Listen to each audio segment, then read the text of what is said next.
السلام علیکم محترم ناظرین، آئی ہوپ کہ آپ خیریت سے ہوں گے۔ آج ہم آپ کو ایک اور دلچسپ واقعہ سنانے والے ہیں جس کے بارے میں آپ نے پہلے کہیں بھی نہیں سنا ہوگا۔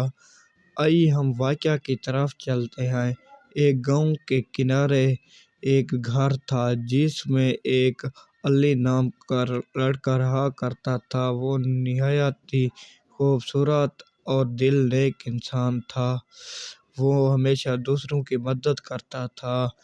وہ ہمیشہ ایک سوچ میں ہوتا ہے کہ اس کی زندگی کا خاص مقصد کیا ہے، وہ کس کی تلاش میں ہوتا ہے۔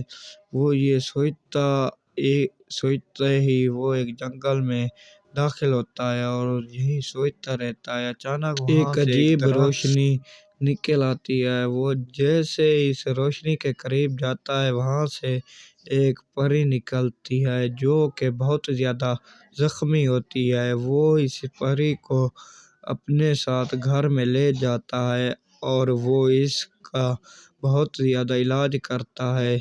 ایک دن جب یہ پری ٹھیک ہو جاتی ہے اور وہ علی سے کہتی ہے کہ میں تمہیں ایک بہت ہی بڑا انعام دینے والی ہوں جس کے بارے میں تم نے نہیں سوچا ہوگا۔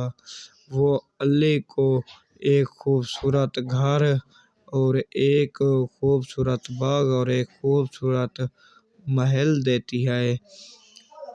لیکن علی یہ سب کچھ لینے سے انکار کر دیتا ہے۔ وہ جادوئی پری اپنے گھر میں واپس لوٹ جاتی ہے۔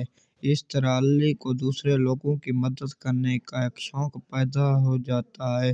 اس کہانی کا مقصد یہ ہے کہ ہمیں ہمیشہ دوسروں کی مدد کرنی چاہیے۔ آئی ہوپ کہ آپ کو ہماری یہ کہانی پسند آئی ہوگی۔ اس جیسی مزید کہانیاں دیکھنے کے لیے آپ ہمارے یوٹیوب چینل کو سبسکرائب کرنا نہ بھولیں۔